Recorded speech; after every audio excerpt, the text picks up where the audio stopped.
Merci de votre patience.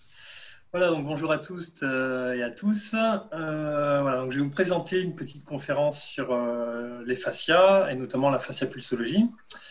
Donc Kesako, je vais vous décrire vite fait ce que c'est les fascias, la pulsologie, champ d'application, les contre-indications, et puis essayer de vous expliquer un petit peu tout ça et répondre à vos questions.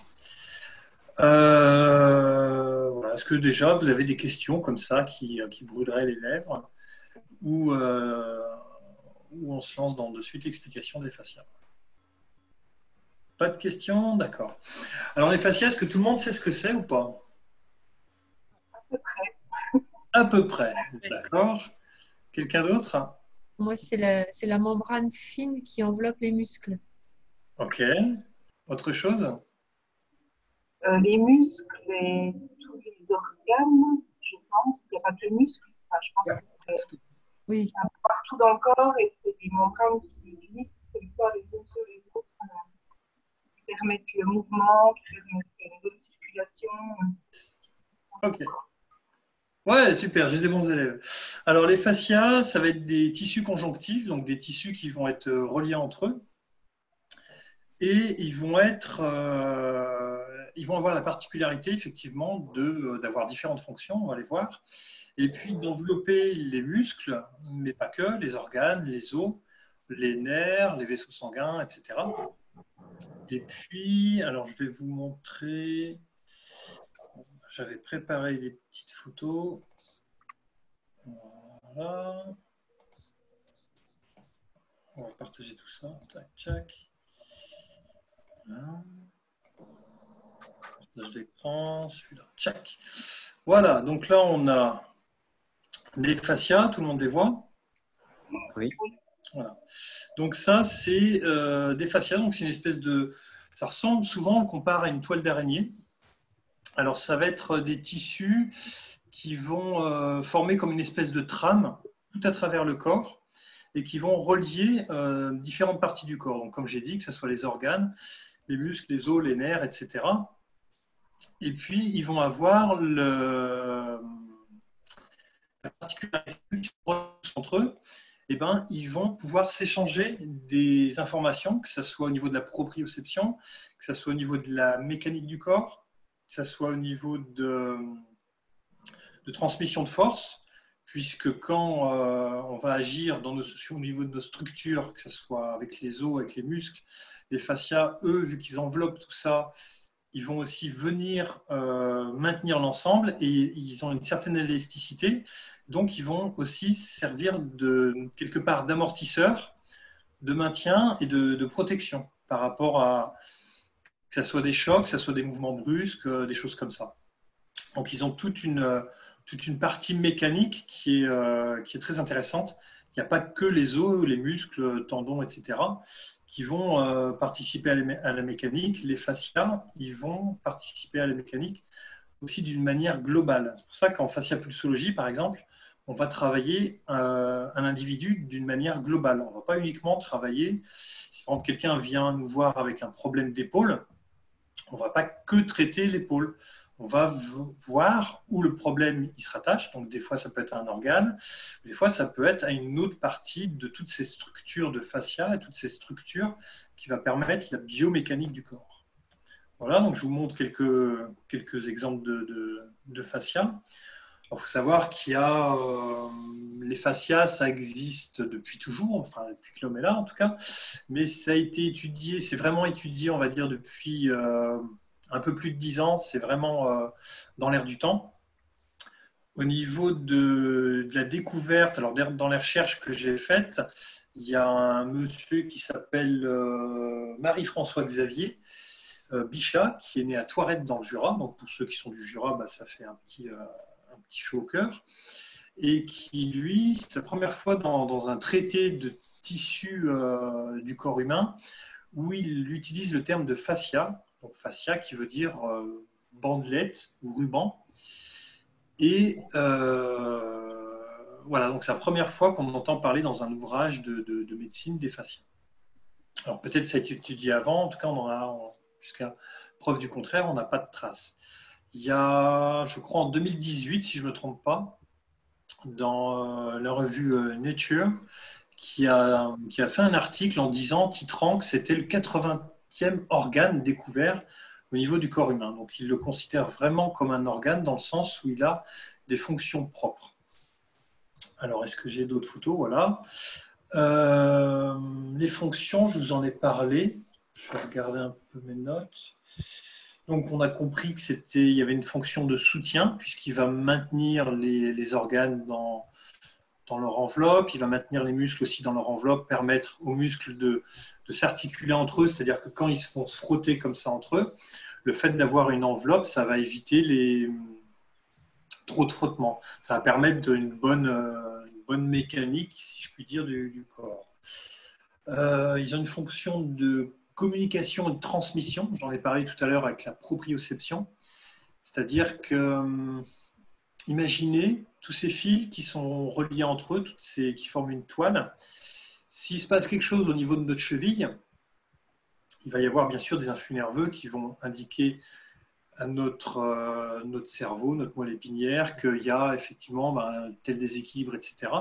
Mais les fascias, eux aussi, vont jouer un peu ce rôle de transmission d'informations. Imaginez que vous êtes dans une espèce de bulle en toile, comme si vous vous mettiez dans une housse de couette, et puis que vous vous déplacez. Ça va tirer cette housse un peu de tous les côtés. Et si par exemple vous avancez votre bras, vous sentez que le tissu de la housse, elle va aussi tirer dans votre dos. Donc vous allez avoir une information qu'il y a quelque chose qui avance, donc il y a quelque chose qui tire. Les fascias, ils vont jouer ce même rôle, c'est-à-dire qu'au niveau d'une cheville, par exemple, si on reprend le principe de la cheville va bouger, et ça va faire bouger toute cette toile, toute cette trame qui est dans le corps, et du coup, ça va avoir des répercussions sur l'ensemble du corps. Donc, ça va aussi informer l'ensemble du corps des mouvements et de la dynamique du corps. Supposons qu'on marche et qu'il y a un petit creux, ce n'est pas uniquement les nerfs, visiblement, il y aurait tout un jeu facial qui va informer l'ensemble du corps du fait qu'il y a un petit creux dans le sol et que le sol n'est pas tout à fait plat pour pouvoir permettre au corps de se rééquilibrer.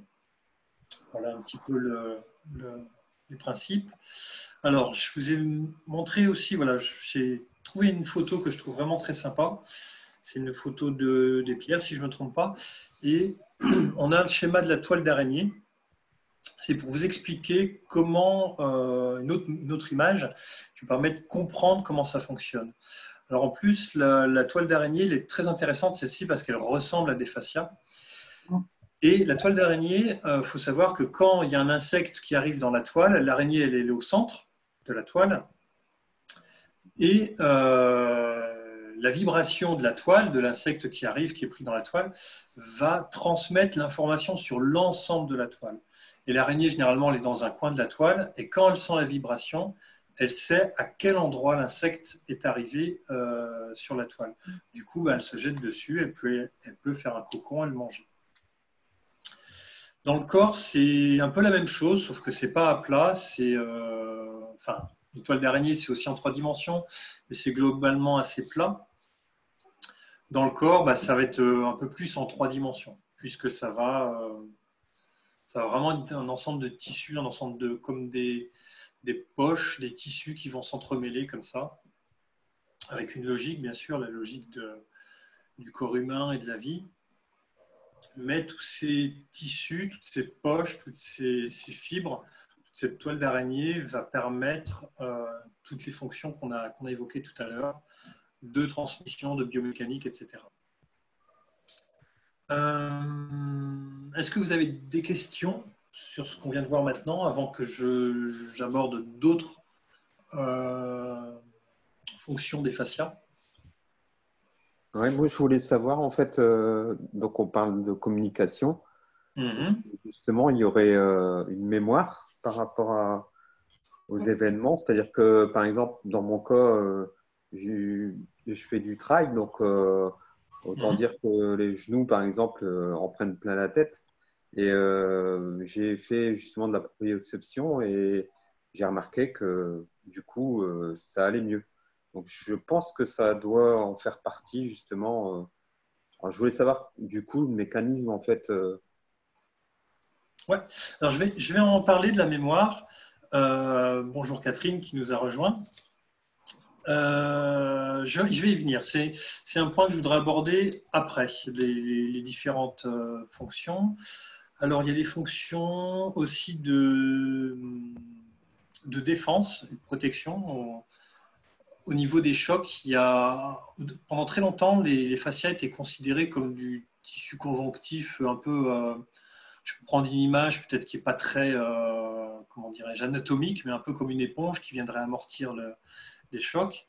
Il y a une fonction aussi de nutrition, parce que c'est des cellules conjonctives et qui peuvent permettre de réparer les tendons, les ligaments, et puis qui intervient aussi dans la cicatrisation. J'en oublie sûrement des fonctions, j'en lis mes notes. On a fait à peu près le tour. Voilà. Alors pour la mémoire, je vais en parler maintenant, puisque c'est le sujet. Au niveau de la mémoire, ce que j'ai pu observer, alors Christian Carini, le créateur de la fasciapulsologie, avait une phrase, lui disait que la fasciapulsologie, ça permettait de libérer les mémoires traumatiques du corps et de l'esprit. Alors moi, ce que j'ai observé, c'est pas forcément valable pour tout le monde. Après, il y en a qui s'en rendent compte et on peut en discuter, etc. Mais c'est pas forcément ce qu'on recherche en fasciapulsologie. Je vais vous raconter une anecdote. Il y a de ça à peu près une dizaine d'années, je faisais une séance à ma compagne. Et pendant la séance, donc j'étais sur la hanche gauche, j'étais en train de travailler sur la hanche gauche, et j'ai eu des images comme s'il y avait des bandelettes de tissu au niveau de la hanche. Et alors je me suis posé des questions, qu'est-ce que c'est que ce truc, etc., qu'est-ce qui se passe, etc. Et puis, à la fin de la séance, je lui demande, mais il n'y a pas eu un truc quand tu étais petite au niveau des hanches, etc. Puis elle ne savait pas trop. Et donc j'ai creusé un peu le truc et à l'occasion, elle en a parlé à sa mère, je crois, ouais, c'était sa mère, en lui disant, j'ai pas eu un truc quand j'étais toute petite au niveau des hanches, tout ça. Et sa mère lui a expliqué qu'en fait, il y avait, si je ne me trompe pas, les têtes des fémurs qui n'étaient pas complètement bien coaptées avec la hanche. Et du coup, pendant, je ne sais plus si c'est quelques semaines, quelques mois, elle a eu un appareil pour permettre aux têtes de fémur de bien solidariser avec les hanches. Et du coup, il y avait des bandes de tissu pour protéger la peau. Voilà, donc quand on a ça en visuel, quand on remonte sur une mémoire comme ça, j'ai envie de dire en aveugle dans le sens où je n'étais pas au courant de cette histoire-là, elle non plus. On a recherché l'info par la suite. Effectivement, on peut parler de mémoire. Après, Christian Carini, lui, était pas, on va dire, porté là-dessus parce que c'était pas l'intérêt de la formation, parce que dès le moment où moi, c'est m'arrivé à un moment dans ma pratique, à un moment, je recherchais absolument à avoir des infos sur les mémoires. Et en fait, c'est pas vraiment ce qui est demandé au niveau des fascias, dans le sens où dès le moment où on se focalise sur quelque chose comme ça, on ne va pas permettre une bonne libération des fascias au niveau des mains, puisqu'il faut avoir les mains relativement neutres pour pouvoir suivre les mouvements du vivant. Si on a trop d'intention, les séances ne se passent pas idéalement. Donc dès le moment où on a trop d'intention, c'est contre-productif, on va dire. Mais voilà, des fois, il arrive effectivement des mémoires qui remontent. Il y a sûrement plein de mémoires qui remontent auxquelles je ne fais pas attention. Mais ce qu'on en comprend aujourd'hui, c'est que quand il y a un choc émotionnel, physique, un traumatisme, visiblement, les fascias, alors peut-être pas que les fascias, il y a peut-être d'autres choses qui rentrent en ligne de compte, mais vont garder en mémoire ce traumatisme. Alors, il faut savoir que les fascias, quand il y a un trouble, que ce soit émotionnel, un choc, un problème digestif, choses comme ça, ils vont se contracter. Et cette contraction va se faire indépendamment de la volonté et ça va garder ce que nous, on appelle justement en mémoire le problème. Le travail du thérapeute, du fasciapulsologue, va être de venir écouter ces tissus, les écouter dans leur mouvement, les écouter aussi dans leur tension, pour permettre aux tensions de se relâcher.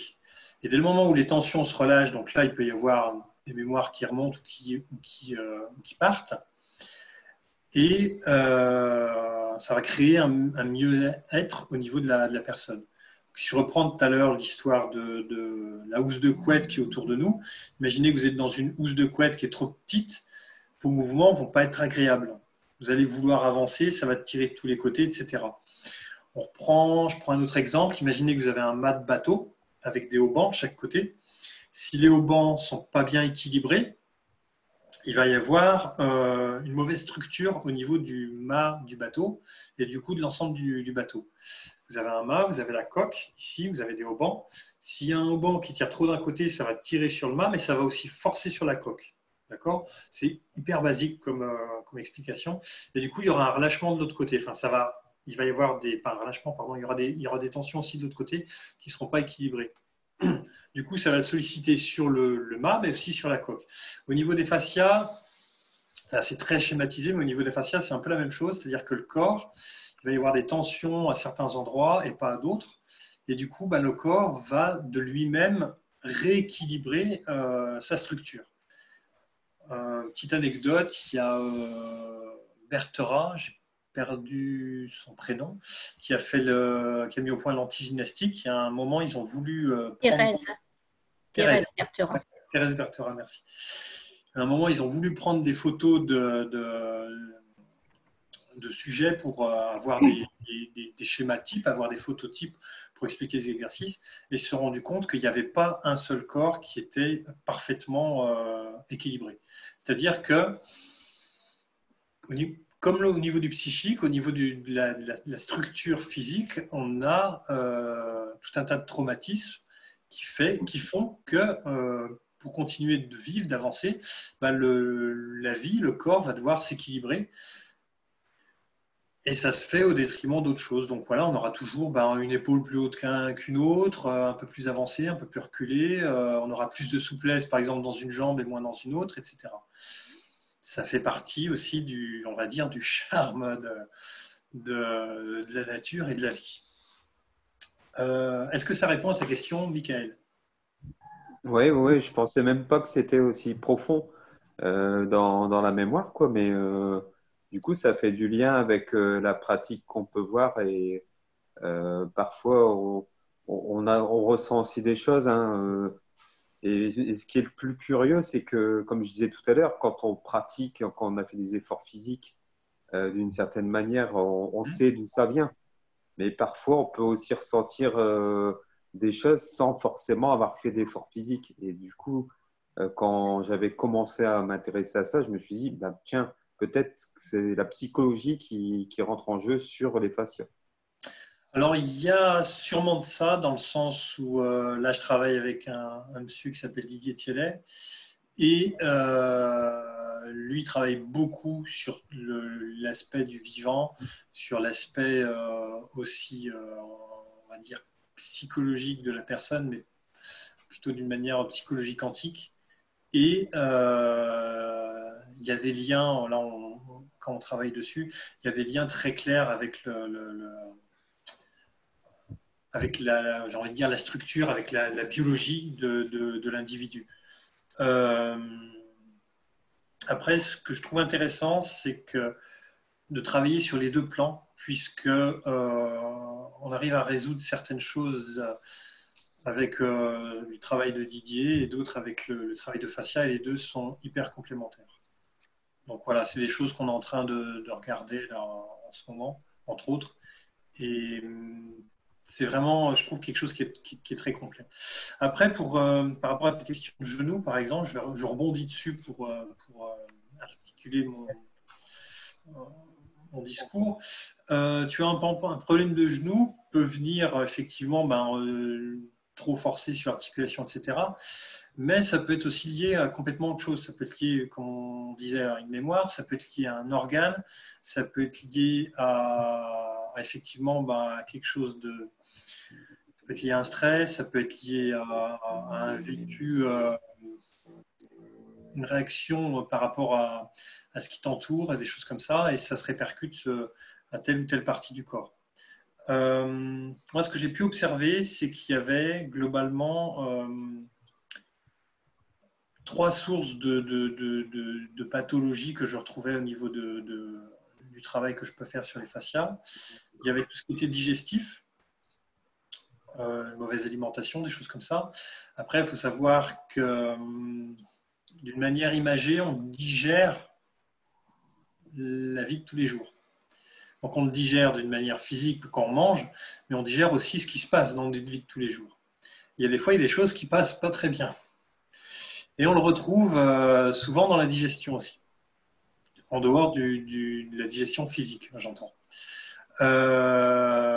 Donc il y a un premier problème, première source, ça va être la digestion physique. La deuxième source, ce sera la digestion plutôt de notre vécu. Et ça en revient un peu à notre manière d'appréhender les choses, notre philosophie de vie, etc. Et tout le travail qu'on peut faire sur soi. Là, je rejoins ce qu'on travaille avec Didier, par exemple. Et puis, après, il y a tout ce qui va être biomécanique. Et là, c'est pareil, tout est interrelié. C'est-à-dire que même si je parle de choses bien cloisonnées, tout est interrelié puisque la biomécanique, la digestion va avoir un impact dessus. Notre relation avec ce qui nous entoure va avoir un impact aussi dessus et sur notre digestion physique aussi. Quelqu'un qui est stressé aura une digestion, il aura beau faire tous les efforts qu'il veut au niveau de son alimentation, il aura quand même des problèmes d'acidité, des choses comme ça qui vont se répercuter sur l'ensemble du corps, que ce soit au niveau tissulaire, que ce soit au niveau des organes digestifs, que ce soit au niveau du sang, etc. Je vais aller justement sur le sang, donc la fascia-pulsologie, puisque je parle de fascia-pulsologie aujourd'hui. On peut le décomposer en 2 mots, donc fascia, j'en ai parlé. La pulsologie, c'est toute l'harmonisation du pouls sanguin. Alors, il n'y a pas de lien avec les pouls chinois. C'est dès le moment, Christian parlait de lésions et du coup dès le moment où il y a une lésion tissulaire, moi j'aime bien prendre le schéma vous avez un tuyau d'arrosage. Si le tuyau d'arrosage est bien déroulé, il est en bon état, il n'est pas tordu, quoi que ce soit, l'eau va bien circuler dedans. Alors l'eau, elle ne va pas circuler d'une manière rectiligne, comme ça, elle a des mouvements, des mouvements de fluide qu'on va retrouver. On va retrouver les mêmes mouvements dans des mouvements tissulaires, on va retrouver les mêmes mouvements quand on observe une foule qui circule dans la rue. Voilà. Et ces mouvements-là, donc au niveau du sang, ils vont être impactés par les tensions qu'il y a autour. Si on prend le tuyau et qu'on va créer une torsion, il va y avoir une perturbation de ce flux sanguin. Pareil, le sang étant les tissus étant du sang densifié, on peut aussi aller jusqu'au niveau du sang pour travailler ces mouvements qu'on va retrouver dans les fascias, ces mouvements qu'on va retrouver dans le sang. Donc, on va travailler sur l'enveloppe des artères, des veines, etc. Mais on va aussi travailler sur le flux sanguin. Et dès le moment où le flux sanguin est harmonisé, est équilibré au niveau du corps, alors sur des parties de corps, par exemple, des fois quand on travaille une jambe, on va travailler toute la circulation sur la jambe, par exemple. Après, peut-être sur l'autre jambe. Ensuite, est-ce qu'on va travailler à partir du tronc jusque sur un bras, ça dépend des séances, etc. Et dès le moment où on équilibre le flux sanguin dans l'ensemble du corps, il y a une meilleure circulation, et le sang, c'est un véhicule, le sang. Ça va amener l'oxygène, ça va ramener le gaz carbonique, ça va emmener certaines hormones, ça va amener tout un tas de nutriments qui vont permettre de nourrir le corps, mais aussi emmener des déchets, etc., etc. Donc c'est vraiment faut le voir comme, en tout cas moi je le vois comme vraiment un véhicule. Si demain en France, il y a grève des routiers, ou il y a tel axe routier qui est, je sais pas, il y a des travaux, il y a y a un barrage ou quoi que ce soit, il y aura des problèmes en amont ou en aval. Au niveau du corps humain, ça va être la même chose. S'il y a une mauvaise circulation au niveau du sang, il y aura des problèmes au niveau tissulaire, que ce soit sur un organe, que ce soit sur un membre, etc. On va voir pas tout à fait la même chose, mais dans le même principe au niveau lymphatique. Alors, sur un patient, ça se retrouve souvent quand il y a des sensations de chaleur, c'est qu'il y a un dégagement tissulaire et du coup qu'il y a le sang qui circule mieux. Quand il y a des sensations de froid, on est plutôt sur du lymphatique, par exemple. C'est des choses qu'on a pu observer. Voilà à peu près sur la pulsologie. L'histoire, je vous ai parlé de Marie-François Xavier Bichat, 1816, qui décrit dans un livre, donc pour la première fois, qui pose le mot fascia sur ses tissus. Ensuite, de ce que j'en sais, visiblement, Steele, donc le fondateur d'ostéopathie, en aurait parlé. Alors moi, je n'ai pas étudié l'ostéopathie, mais de ce que j'ai lu dessus, il en aurait... En tout cas, ça aurait été abordé. Après, la fasciathérapie, la fasciapulsologie sont à l'origine issues de la même personne, qui est Christian Chiarini. Et alors, pareil, de ce que j'en sais, il a créé donc la fasciathérapie en 78-79. Et puis, ça a été repris, parce qu'il travaillait avec une personne qui s'appelait Denis Bois. Ça a été repris. Et puis, ensuite, pour des raisons on va dire, de guéguerre d'école et de nom, ça a été créé plus tard, le nom fasciapulsologie, pour éviter qu'il y ait des confusions. De ce que j'en sais, c'est pareil. Ça, comme on dit, c'est les vainqueurs qui écrivent l'histoire.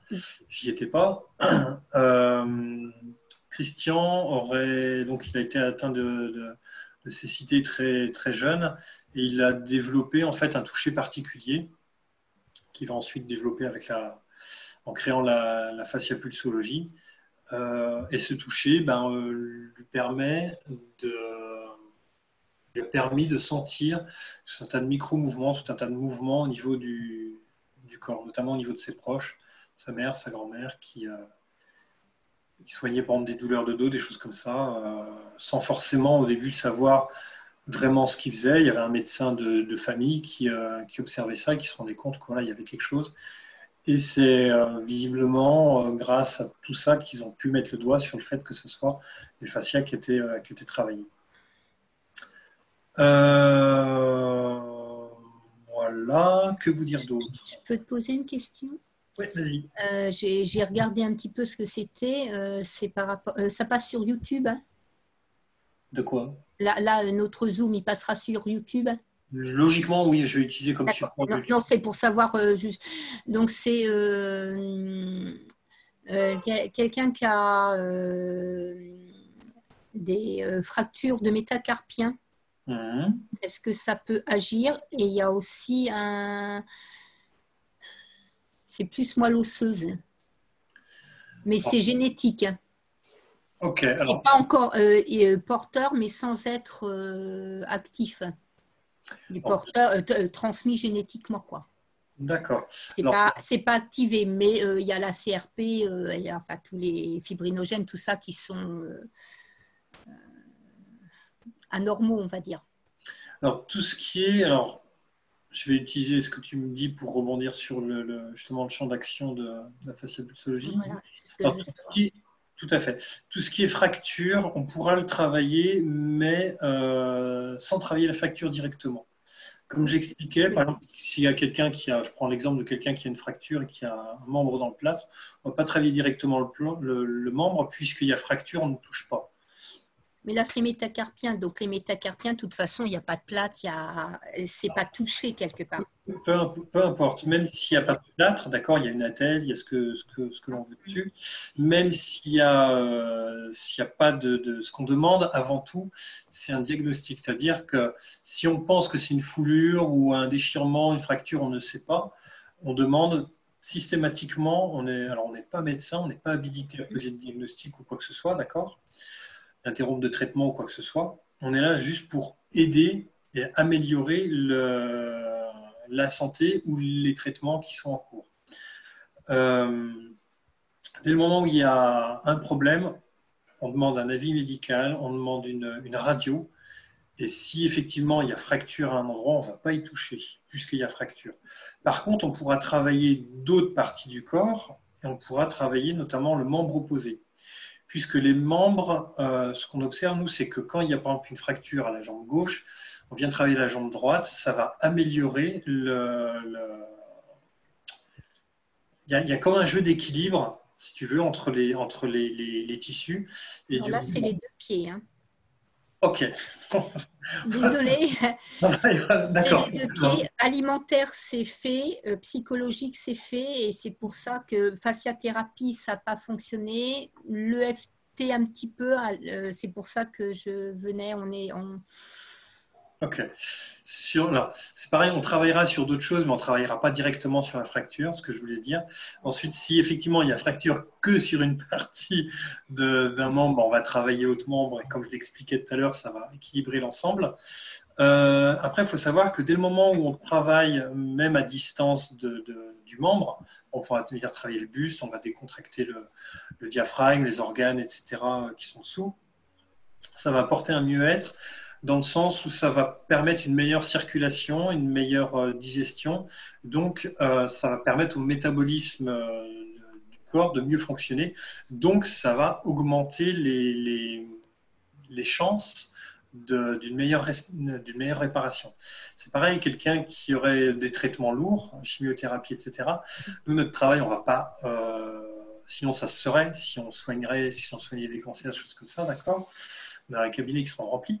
Mais par contre, on va aider à mieux supporter ce genre de traitement. D'accord ? On va permettre au corps de se décontracter, de décontracter les tissus, de décontracter les systèmes sanguins pour une meilleure vascularisation de l'ensemble du corps. On complète aussi avec de l'alimentation. On a une base qui est spécifique à la fasciapulsologie avec tout un travail dessus qui va permettre d'aider la personne à renforcer le travail qui a été fait au niveau du soin. Tout ça, c'est vraiment toujours un travail d'aide. Au niveau des champs d'application, alors on aura des champs surtout sur tout ce qui est musculaire, articulaire, alors tout ce qui est problème de dos, sciatique, lombalgie, torticolis, etc. Tout ce qui est problème digestif. On travaille beaucoup sur le digestif parce qu'on travaille avec une base spécifique. Dans les grandes lignes, on va travailler sur tout ce qui est acide base. On va travailler aussi sur les associations alimentaires. Et puis,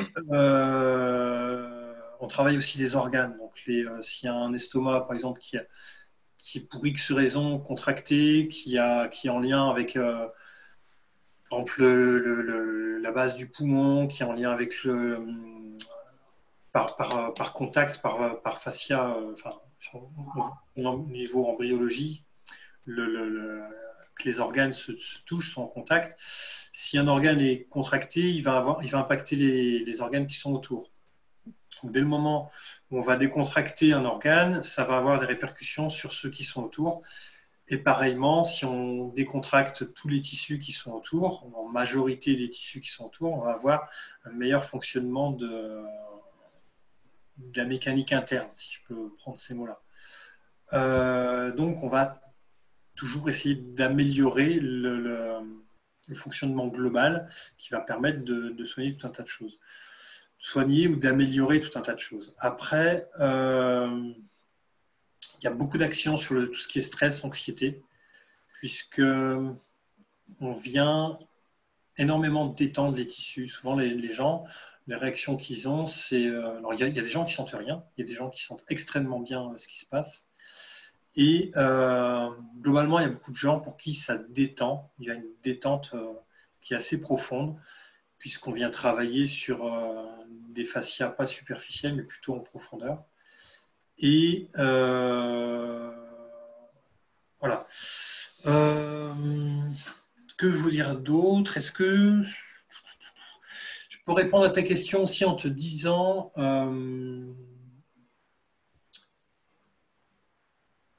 tu peux avoir par exemple, tu es allé voir quelqu'un en fasciathérapie. il se peut que la personne, il faut peut-être des fois aller voir une autre personne parce qu'il se peut que le thérapeute, c'est pas qu'il est bon ou mauvais, c'est que des fois, il correspond à certaines personnes et pas forcément à d'autres. On a tous des affinités aussi. La dernière fois, on en parlait, je ne sais plus sur quel sujet. Et il y a des affinités comme ça aussi avec des thérapeutes où des fois, je ne sais pas pourquoi, mais des fois, ça passe mieux. Les choses passent mieux avec certains et pas d'autres. Il y a aussi une question de confiance. Il y a tout un tas de choses comme ça.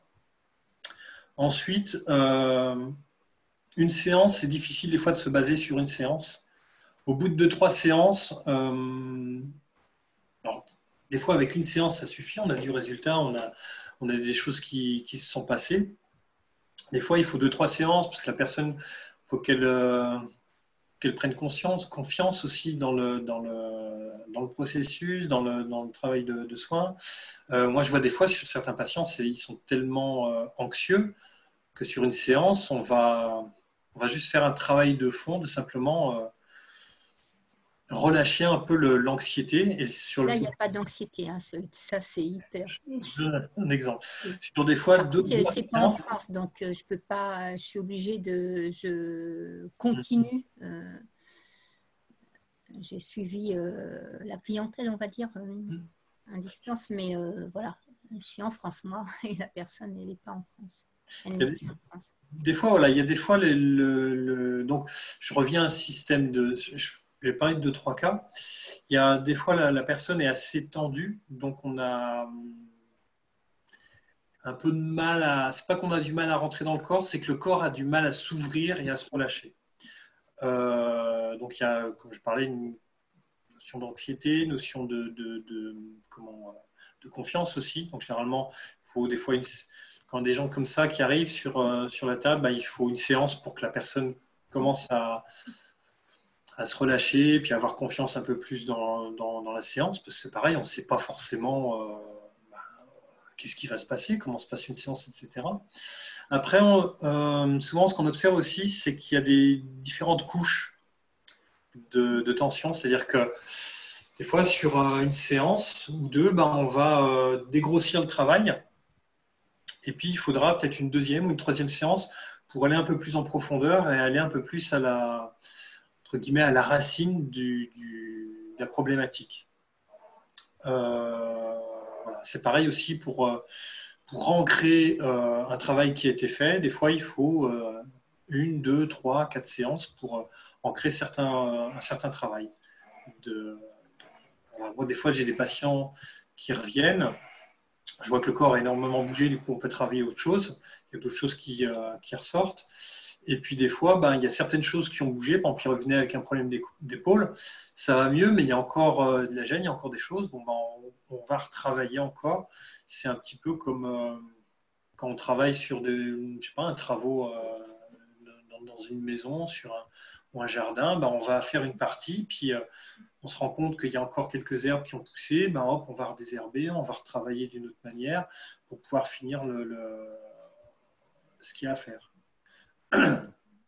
Voilà un petit peu comment on travaille. Alors après, comment se passe une séance? C'est une des questions que j'avais notées sur mon papier pour vous répondre. Juste une question, il y en a dans le monde, fascia pulsologie, il y en a dans le monde entier ou c'est réservé Canada et France? Alors, fascia pulsologie, il me semble, il faudrait aller voir sur le GIF, Groupement international des fascia pulsologues. J'irai aller voir ça sur Internet. Tu as tous ceux qui sont... Alors, il faut savoir qu'il y a un groupement, après, il y a une adhésion par rapport à ce groupement. Donc, il se peut qu'il y ait des fasciapulsologues qui adhèrent plus, comme moi, par exemple, qui ne sont plus dans les listings. Mais globalement, de souvenirs, il doit y en avoir en Suisse, en Belgique, en France. Australie. Je ne sais pas. Je ne suis pas connaissant. Il y en a au Québec, il me semble qu'il y en a en Angleterre. Il doit y avoir une personne, ou peut-être plus, au Maroc. Voilà. Après, ça fait quelques années que je ne suis pas allé voir un peu où ça en est. J'ai pas mal de clients en Australie, désolé. C'est ainsi. Voilà, je ne sais pas s'il y a un Australien qui a envie de se faire formé, faut trouver les équivalences parce que des fois, c'est pas, il y a des changements de nom pour des techniques. Enfin, c'est un peu complexe. Ça, c'est encore autre chose. Ça, c'est la pédagogie. Ouais. Et c'est plus de mon ressort. Voilà, déroulement d'une séance. Globalement, comment ça se passe au niveau du toucher? Parce que c'est un peu la question que souvent les gens demandent. Il n'y a pas de manipulation en fasciapulsologie, il n'y a pas de massage. C'est un toucher qui est assez particulier dans le sens où c'est un toucher qui est profond, sensitif, mais on ne vient pas forcément, là, je ne sais pas si tout le monde voit ma main, si j'ai envie d'être profond, je ne vais pas forcément appuyer, je n'ai pas besoin d'appuyer. J'ai juste besoin d'avoir une écoute avec le toucher et avec l'ensemble de mon être pour aller plus en profondeur. C'est assez difficile à expliquer, mais quand j'étais plus jeune, j'ai un prof d'arts martiaux qui s'appelle Malcolm Tikishiwan, qui était une pointure en sabre. Et un jour, lors d'un stage, il me dit mets ton esprit au bout du sabre. Et c'est comme ça que j'ai commencé à travailler le corps sans forcément me rendre compte que plus tard que c'était de la fascia. C'est-à-dire que quand j'étais plus jeune, je commençais à travailler un petit peu, à essayer de soigner mes proches et je plaçais mon esprit au bout par exemple, d'une articulation. Je prenais un bras, une main et je venais placer l'esprit dans le coude ou dans l'épaule. Je ne sais pas si c'est une explication qui est valable. Aujourd'hui, c'est comme ça que je le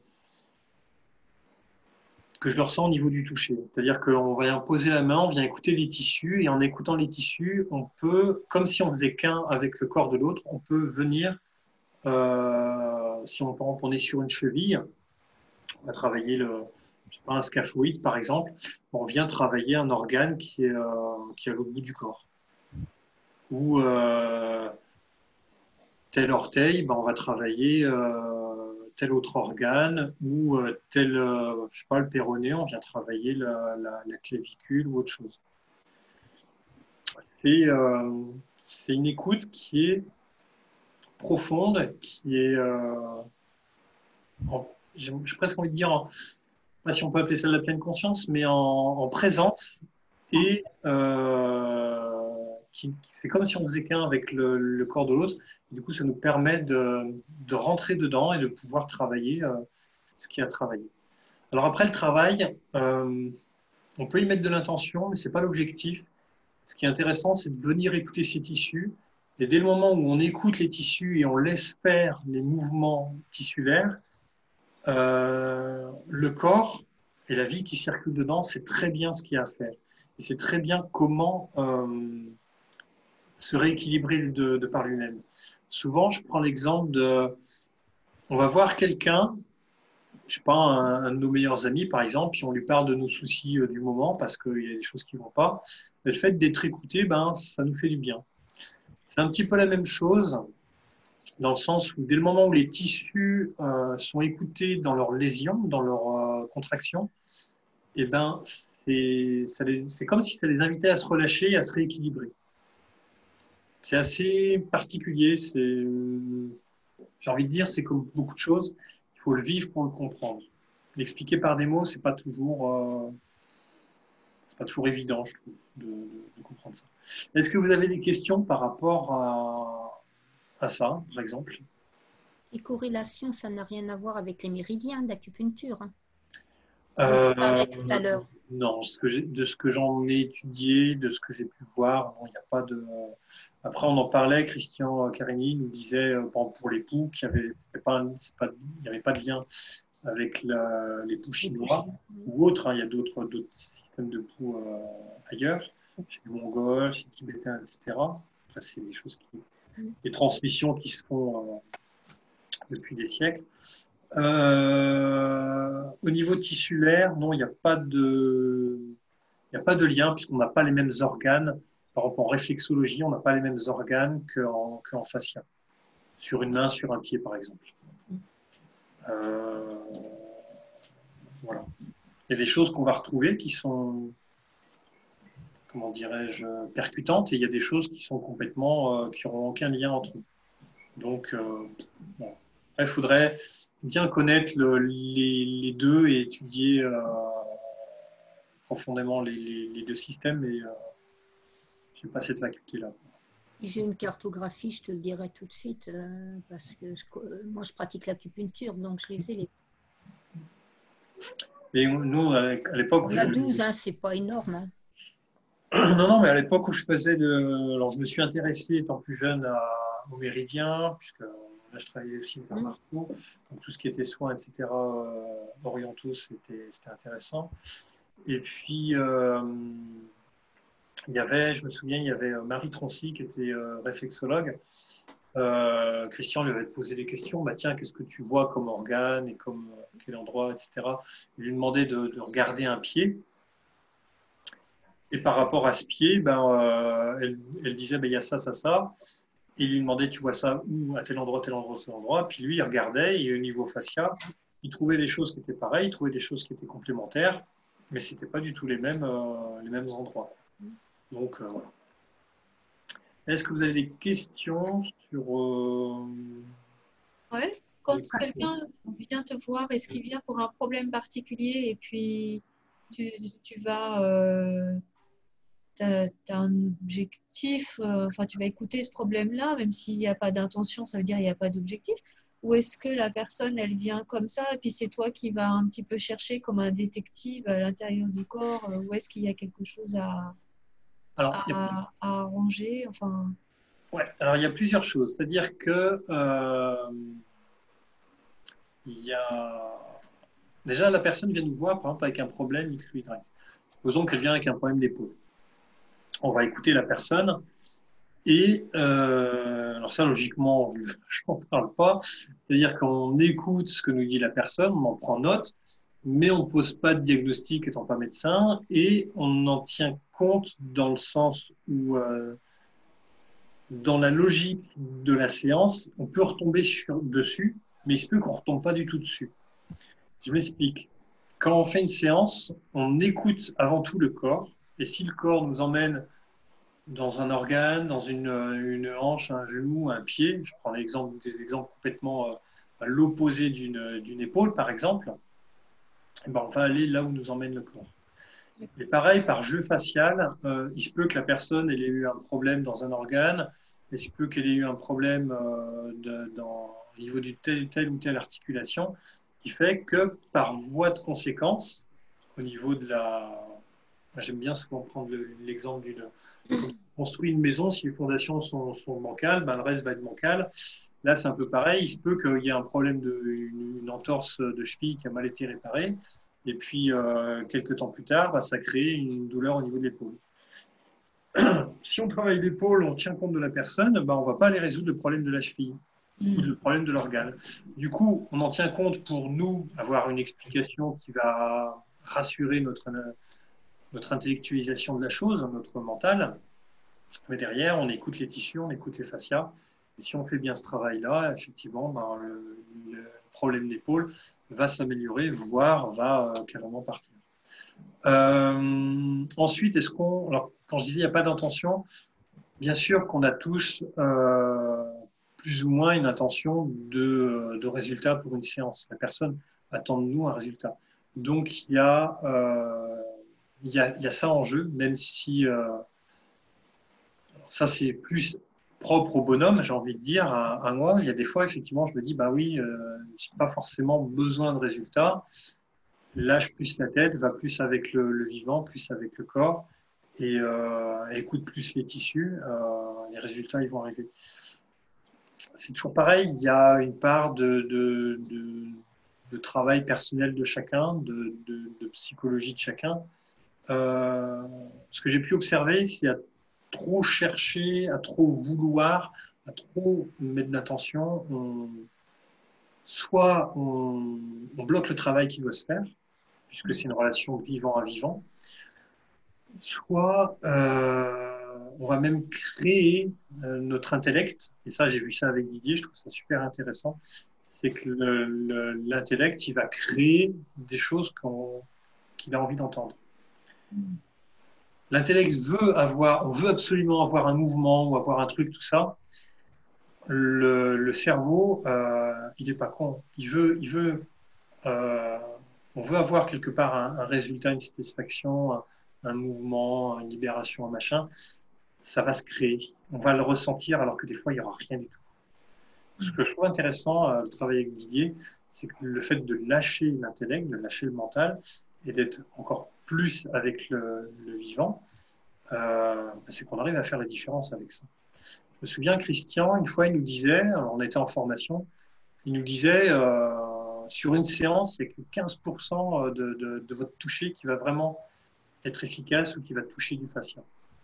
Parce qu'on était, alors peut-être parce qu'on était en formation et qu'effectivement on cherchait, on était trop à l'affût, on était trop à vouloir un mouvement, à vouloir une libération d'organes, à vouloir des trucs comme ça. Mais voilà, pour lui, je me rappelle, il nous avait dit ça nous avait, on était plusieurs, on avait une vingtaine, une trentaine dans la promo. Ben, moi, je sais que ça m'avait marqué, quoi, qu'il dise ça là, comme ça. Je me dis, waouh, sur une séance, 1 heure et demie, il y a 15% qui est vraiment où on va dire efficace, si on parle de termes d'efficacité. C'est du wow. Comme le boulanger de l'autre jour, il a dit il y a beaucoup de temps, l'idée c'est d'intervenir le moins possible et puis au bon moment. Et tu interviens au bon moment que si tu as laissé ces temps-là entre-temps aussi. Ben, des choses, par exemple, que... Ouais, je comprends ce que tu veux dire. C'est... Après, tu vois, il y a tout ce qui est scolaire, et puis il y a tout le travail derrière. C'est-à-dire que dès le moment où tu lâches le scolaire, où tu lâches les protocoles, j'en ai parlé avec les bols chantants, j'en ai parlé sûrement avec bercement, des choses comme ça. C'est-à-dire que le fait de... Aujourd'hui, je travaille beaucoup plus sur l'écoute du vivant qui traverse la personne. Et du coup, je commence plus forcément une séance par un diaphragme. Ça, c'était typique scolaire. On écoute le diaphragme, on est sur au cœur de la toile d'araignée. Et là, on sent les tensions. Et c'est vrai, on se met au diaphragme, on va détendre une zone hyper émotionnelle, chargée de stress, etc. En plus, on a des organes foie, estomac, on a les reins en dessous, on a la base des poumons au-dessus. Enfin, on a les principales artères qui passent. Enfin, on est vraiment un point stratégique pour l'écoute du corps, mais ce n'est pas forcément par là que le corps il a envie d'être touché en premier. Et je me mets à l'écoute du vivant, du corps de l'autre. Et si le corps il a envie d'être touché par exemple, le pied gauche en premier, ben, je vais aller voir le pied gauche. Après, ça ne m'empêche pas de faire des fois du travail protocolaire, on va dire scolaire, pour des fois retomber sur mes pattes, retomber sur des rails. Et puis, il y a des fois où c'est complètement hors scolaire. Il y a l'autre jour, je travaillais une personne, là, il y a la semaine dernière, et ben, le corps m'invitait à poser mes deux mains à un truc. Je me suis dit, tiens, j'ai jamais fait ça. J'ai jamais vu ça nulle part au niveau facial. Et ben, ça résonnait. Le vivant était là, ça résonnait. Ben, et à un moment, je me suis posé la question. Je me dis, eh ben non, le niveau tissulaire, c'était là que ça se passait, quoi. Donc, ben voilà, j'y suis allé. Et ça a pulsé, et ça a dégagé une partie de la jambe droite.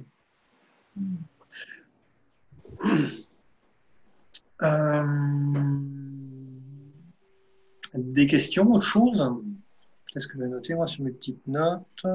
On a fait à peu près le tout. Il y avait une question de Val qu'elle a écrit. Ouais, j'ai pas vu. Tiens, merci. Si tu faisais à distance, hein. Je crois que c'est ça, enfin, je sais plus. Ouais, alors à distance, alors là si vous voulez, je parle un peu plus de, ouais, ça fait déjà 1 heure. Je peux parler un peu plus de mes pratiques. Alors, il y a des choses que Christian nous avait montrées, par exemple, le travail des cicatrices, où effectivement, il travaillait à distance. Et ça, on adhère pas. Je me souviens, il y avait des personnes de ma promo, ben,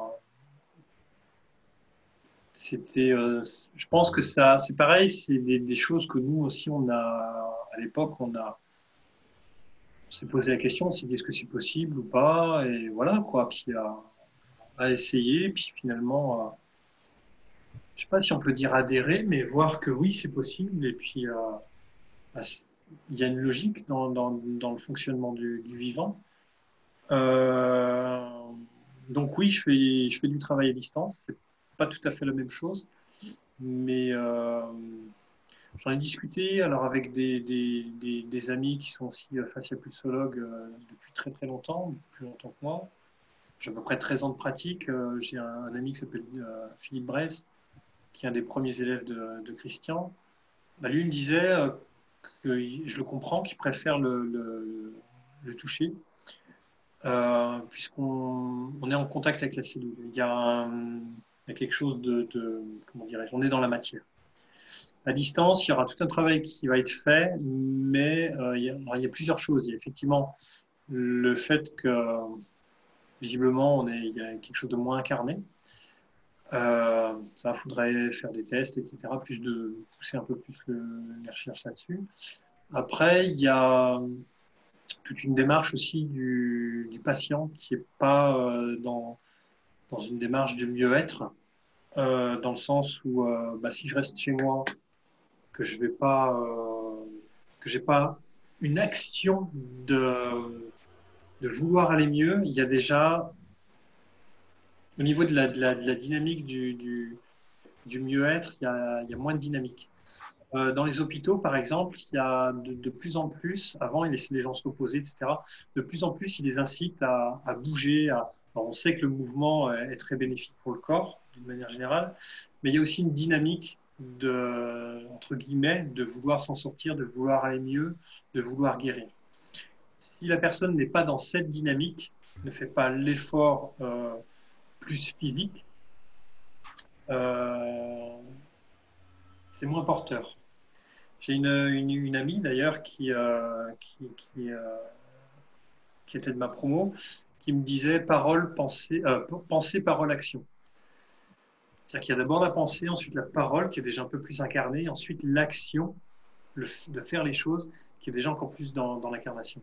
Si on est juste dans la pensée, ensuite la parole, genre je passe un coup de fil, ouais, tu peux faire une séance, clac, c'est fini.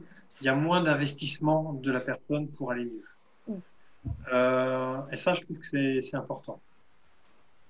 Alors, pour la distance, j'ai eu des clients en acupuncture, tu vois, des trucs quand même très... Moi, je préfère aussi le physique parce que on est dans la matière.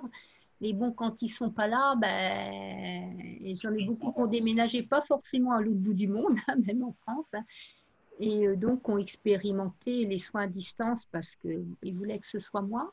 Et ils sont venus manger à la maison dernièrement, quoi que ce soit. Ils m'ont dit qu'effectivement, c'était plus rapide et plus efficace. Alors moi, de ce que j'observe, les soins sont très rapides dans le sens où ça ne demande pas énormément. On est sur de l'ostéo, hein. Moi, je te parle de ce que je fais parce que je fais d'une dérive de la fascia, parce que je ne sais pas si on peut vraiment l'appeler de la fasciapulsologie, mais c'est plus rapide, c'est plus direct. Les résultats, j'ai globalement, j'ai pas fait de stats, mais il y a de très bons résultats. Et souvent, alors c'est différent au niveau, c'est souvent ça soulage des douleurs, des choses comme ça, voire ça permet à la personne de pas forcément venir me voir par la suite. Des fois, j'ai des personnes, ça leur permet de soulager la douleur et dans un deuxième temps de venir me voir. Ou ça permet de faire passer certains stress ou certaines choses importantes. Personnes qui n'arrivent pas à dormir parce qu'ils ont eu telle mauvaise nouvelle qui font que ça travaille trop dans leur tête, des choses comme ça. Voilà. Est-ce qu'il y a d'autres questions? J'ai appris que les tendons ne se réparaient pas. Ok. Je suis pas spécialisé tendons, je suis pas médecin, donc. Parce que tout à l'heure, tu as dit que tu les appliquais. Comme moi, j'ai plus de tendons au niveau des coudes, ça m'intéresse personnellement. Moi, ce que j'ai observé, c'est que que ce soit un problème de cheville, alors les coudes, j'en ai eu peu. Souvent, les coudes, tendinite, tout ça, c'est plutôt lié au rein, par exemple. Euh, mais j'ai jamais eu de choses contraires qui disaient que un tendon ne se réparait pas. Il y a une meilleure vascularisation, meilleure. Après, voilà, ça dépend. On ne peut pas poser de dire ça marche, ça marche pas. Faudrait faire des études et des Ce que la médecine m'a dit. Hein. Ouais, j'entends. Après, voilà, là, on fait de la communication, communion avec les plantes. Ben voilà, aujourd'hui, c'est pas encore prouvé, alors qu'on fait du travail en aveugle, des choses comme ça, ben, on voit qu'on arrive sur les mêmes trucs. Donc voilà. Ce que je trouve des fois dommage, c'est qu'il n'y ait pas justement un peu plus de synergie justement dans les différents corps de métiers, justement pour avancer au lieu de se jeter les bâtons dans les roues, quoi. C'est contre-productif. Après, peu importe la problématique, la pathologie, on ne fait pas non plus des miracles. On ne peut pas dire qu'on ne fait rien non plus. C'est vraiment, aujourd'hui, on n'a pas de recul, on n'a pas, je sais pas, fait X tests sur des milliers de personnes avec des stats, etc. Des fois, il y a des résultats, des fois, il y en a moins, des fois, il n'y en a pas. Vous irez voir un médecin, il va vous dire aussi la même chose. Hein. Tel traitement, des fois, ne va pas marcher, telle infiltration ou truc ne va pas marcher. Voilà. On est loin, à mon avis, très très loin de connaître tout du vivant, de la biologie humaine ou autre. C'est une complexité, c'est d'un ensemble de facteurs, de vecteurs qui se mélangent les uns entre les autres et qui vont faire que voilà, il y a des choses qui vont se passer à des moments et pas à d'autres. Voilà. Ok, ça fait une petite heure. On va pas tarder à rendre l'antenne. Est-ce que vous avez des questions, des remarques, quoi que ce soit? N'hésitez pas pendant que je suis là. Tu laisses passer combien de temps entre deux séances? Oui, tout à fait. Alors, il y a plein de questions que j'aurais pu, que je n'ai pas forcément abordées. Entre deux séances, nous, on conseille 3 semaines, un mois, ça dépend.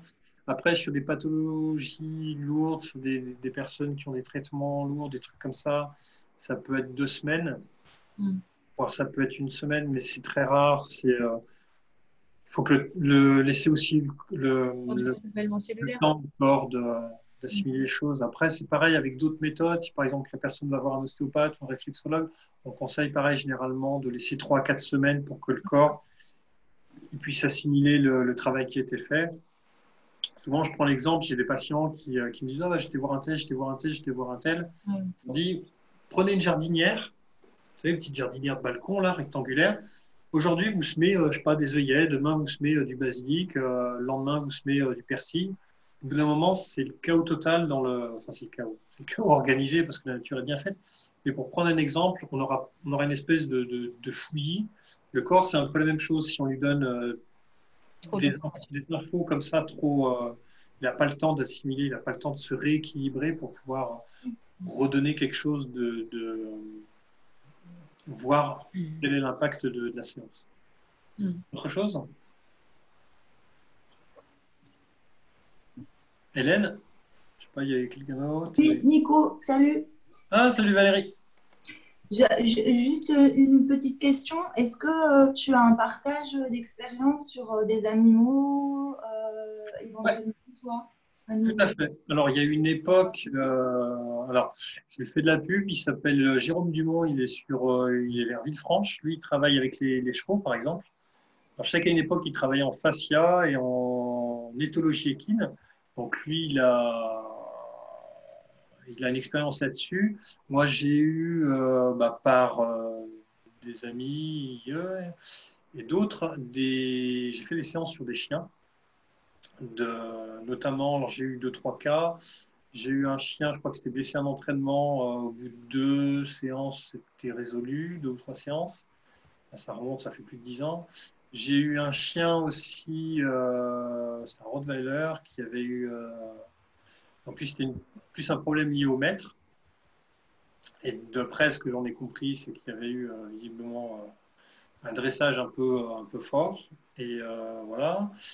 Euh, il y a un moment, j'ai failli travailler avec les chiens loups de Françoise, mais j'ai pas pris le temps. Voilà, notamment sur des problèmes de vieillesse. Les chats. Les premiers animaux que je travaillais, c'était les chats. Quand on va dire, quand ils s'ouvrent au fascia et ils ont confiance dans la main de la personne, ça va très très vite, quoi. C'est un peu comme des bébés, quoi. Ils ronronnent en même temps. Des fois ils s'endorment, mais ouais, c'est pas la même chose. C'est différent. Voilà. Ok. Donc, après, il y avait, comment il s'appelait, Cédric Rivière. Alors à l'époque, il y a quelques années, il était basé sur Annecy. Et lui, il faisait des soins sur les animaux, donc en fascia, puis il travaillait d'autres choses aussi. Voilà. Je ne sais pas ce qu'il est devenu, je ne sais pas s'il en fait encore. Autre chose? J'ai une question un peu bizarre, Vas-y. peut-être. Voilà, avec toute mon expérience et tout le chemin, je me rends compte qu'effectivement, on parle de conductivité, alors qu'elle soit une pensée créatrice ou voilà, je me rends compte qu'avec l'eau aussi, voilà, l'eau a cette faculté, tu vois, d'être conductrice. Et je me demande si, alors ça n'a rien à voir, mais ça peut être un parallèle avec ces femmes qui accouchent dans l'eau, tu vois, est-ce que tu pourrais projeter toi-même du soin ou est-ce que toi, tu as déjà expérimenté avec de l'eau, tu vois, peut-être en mettant un membre, bon, si c'est possible, hein. Tout le monde n'a pas une baignoire à proximité, mais je ne sais pas, tu as une bassine et par exemple un poignet ou quelque chose comme ça. Est-ce qu'avec l'eau, toi, tu as déjà fait des expériences justement pour voir si ça décuple un petit peu ton intention? Au début, je n'avais pas bien compris ta question. Je pensais que tu me demandais si j'avais fait des soins sur de l'eau. Ça pourrait être les deux réponses. Enfin, alors, les deux réponses. Avec l'eau, enfin, ou d'autres composantes du vivant, on peut faire des soins. Alors, ça sort du cadre de la fascia. Là, ce qu'on travaille, par exemple, avec Didier, il y a des soins avec aux plantes. Moi, il m'est arrivé de faire des soins à des légumes avant de les manger, par exemple. À des plantes aussi. Alors, c'est des soins. On va leur permettre c'est du soin dans le sens où on va leur faire passer une mémoire traumatique, un stress ou des choses comme ça. Après, il y a au niveau énergétique, oui, il y a des choses qu'on peut effectuer. Au niveau de l'eau, au niveau de la planète, oui, il y a moult choses à faire, on est d'accord. Après, utiliser l'eau pour faire des soins, pour moi, ça me paraît tout à fait possible dans le sens où tu peux envoyer une information, que ce soit au niveau de l'énergie, que ce soit au niveau de l'eau en elle-même. Après, il y a des eaux thermales qui vont soigner. Oui, l'eau et même l'eau à boire, enfin, c'est un véhicule aux soins, l'eau, oui. Je ne sais pas si ça répond à ta question. C'était si tu avais à nous partager une expérience avec, par exemple, manipuler la main dans l'eau. Tu vois, Catherine parlait du canal carpien. Alors, est-ce que, par exemple, tu vois, tu pourrais envisager dans une bassine avec une eau, je ne sais pas, programmée ou utiliser pour décupler un peu, tu vois, ton intention. Oui, j'entends, ouais. Alors, oui, j'ai pas forcément pensé. C'est peut-être poussé, hein, mais bon, ouais. voilà. Alors, je sais il y en a effectivement, alors je ne sais pas si ça sera en fascia, mais il y a des gens, oui, qui font tout un tas de soins dans des piscines, des choses comme ça. Plus au niveau, on va dire, biomécanique, en utilisant entre guillemets, la pesanteur de l'eau. Enfin, je ne sais pas comment on peut expliquer ça, mais voilà. Et vous m'avez compris. Et puis après, effectivement, on peut conjuguer. Moi, j'ai pas fait ça, tu vois, par exemple, dans l'eau, utiliser l'eau, une bassine, même d'eau tiède, des choses comme ça. Pourquoi pas. Après, je sais que je vais conjuguer des séances avec les bols tibétains. Par exemple, je vais finir des séances avec une harmonisation au bol. Avec Émilie, là, j'aimerais qu'on développe un peu plus, c'est tout ce qui est usage des huiles essentielles, des choses comme ça. Avec Passang, on doit se voir pour justement voir, lui, ce qui était intéressant, Passang qui fait des formés à la médecine tibétaine, entre autres, et c'était de voir comment on peut utiliser les plantes sauvages de nos régions avec lui, ses connaissances de pharmacopée médecine tibétaine. Donc, c'est l'initier aux plantes sauvages de nos régions et de voir ce que lui peut en faire avec ses connaissances, au lieu d'utiliser des plantes de là-bas, puisqu'elles sont complètement délocalisées, il y a une perte d'énergie énorme, et c'est de pouvoir utiliser les plantes de chez nous avec son approche de médecine tibétaine. Ouais, donc, il y a des choses qui sont complémentaires. Après, on peut très bien faire une séance de fascia et puis proposer de l'homéopathie ou des fleurs de bac. Il y a des choses qui sont complètement compatibles, il n'y a aucun souci. Voilà. Pour les small plantes, quand tu as le milieu sur les tomates, le FT, ça marche. Ok. Faut tenter parfois. Et puis, je connais le nom, mais je ne suis pas penché sur écoute, c'est bio. Ok, d'autres questions? C'est bon. Je vais arrêter si c'est bon pour vous. Je vais arrêter l'enregistrement parce qu'après ça va faire un peu long. Voilà, ben, je vous remercie. J'arrête. S'il y en a qui ont encore des questions à me poser, n'hésitez pas. Sinon, Il y a un petit minou qui te fait au revoir, regarde. Ah. Ouais. Allez, bonne soirée à toutes et à tous. Bonne soirée. Allez, Nico, merci. Je vous en prie. Voilà. Bonne soirée. Au revoir.